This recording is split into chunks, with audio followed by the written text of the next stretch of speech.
This article is all about Veterans Day.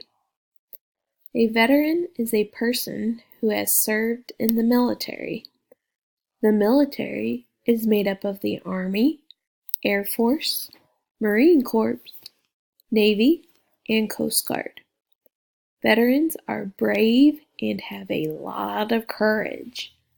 They show patriotism and citizenship.